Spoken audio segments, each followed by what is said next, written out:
Ahankaram balam darpam Kamam krodham cha sanshritah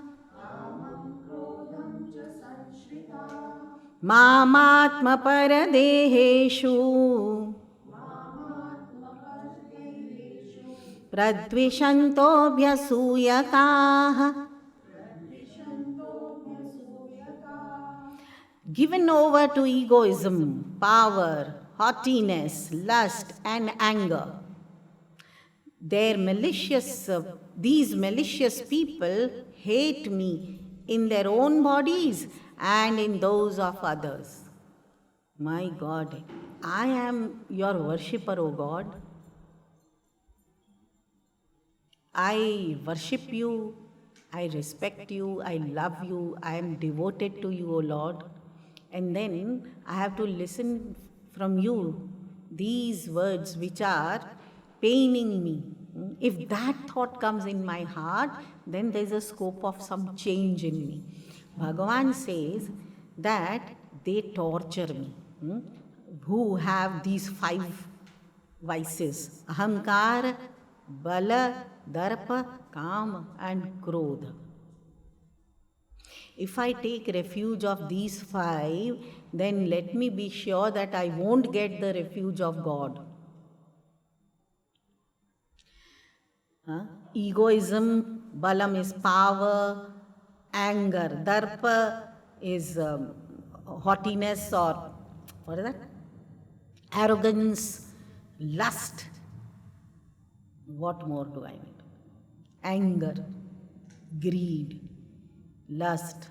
These are all malicious people who hate me, Bhagavan says. Oh Lord, if it is so, then as a devotee, I would like to reject them here and now. No matter what sort of benefit do I get out of the world by having them in me, I don't want any benefit. Is there any such a devotee in this world who is able to do so, who is able to even think about it, or who is able to have the strength of doing so? Then he is a great devotee. Therefore, in our scriptures, we have been reading, in fact, in our school times also, such great devotees of God who rejected all the worldly happiness, even family, they are ready to reject, they are ready to give up everything. They will say, I am not going to leave you, O God. Here for small things we run after power, after some gain, little greed here, little desire here, and then we also call ourselves to be a devotee. What sort of devotees are we? We have crossed the 12th chapter long time back. We appreciate the vision, the divine vision that Arjuna was blessed with. And then we appreciate the great devotees of God also, like Sri Hanumanji or so many rishis and all. And then what happens to you and me? That we again fall into we all fall prey to these 5: ahankaram, balam, darpam, kamam, krodham. What are we going to do with these? Just think, when I am leaving this mortal coil, I am taking all this with me. Is this good? Is this a good load that I am taking along with me?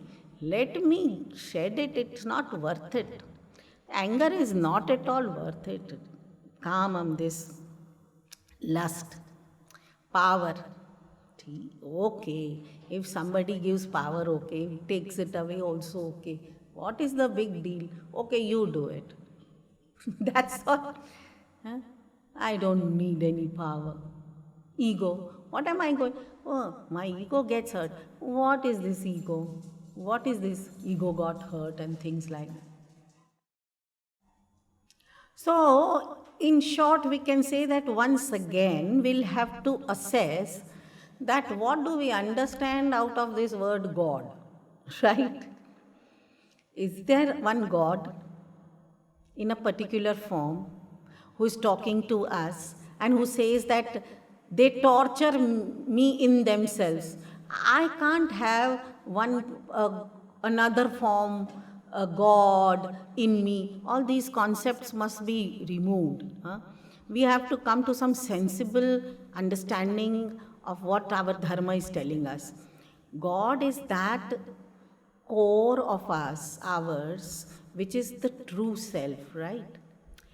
That, as though, is speaking to me, that it gets tortured when I have these 5 kind of vices in me.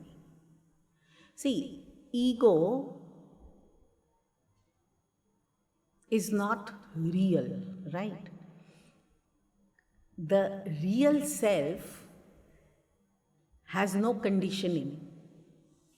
Ego creates that conditioning. Conditioned consciousness, conditioned awareness is ego. This awareness gets conditioned by our tendencies. So it gets entangled in those tendencies then. So these tendencies, if they are such fallen tendencies, if tamas and rajas are so powerful, then the ego is unable to understand that it is false. So therefore it appreciates its existence, which leads it to power, and then pretense, and then lust, and then anger. All these are the outcome of ego only. Why do I get angry on you? Because suddenly that ego rises. And I want to show you as smaller or lesser or ignorant something, and that ego. So I must remember that if I entertain my ego, that means actually I am rejecting the pure self in me, right? So, and that pure self, here I am calling him as God. It's not a God, a separate God. So Bhagavan says, he tortures me in himself and as well as in others. Yes. I insult the status of the true self in somebody else by getting angry or getting lustful or greedy or showing power on him, on somebody else. So actually speaking, if I understand the whole philosophy, what our dharma has given, then the behavior ought to change for better.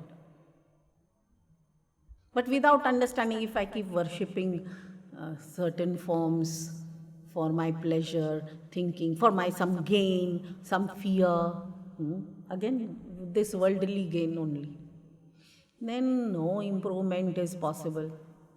So, without understanding, no improvement will be possible.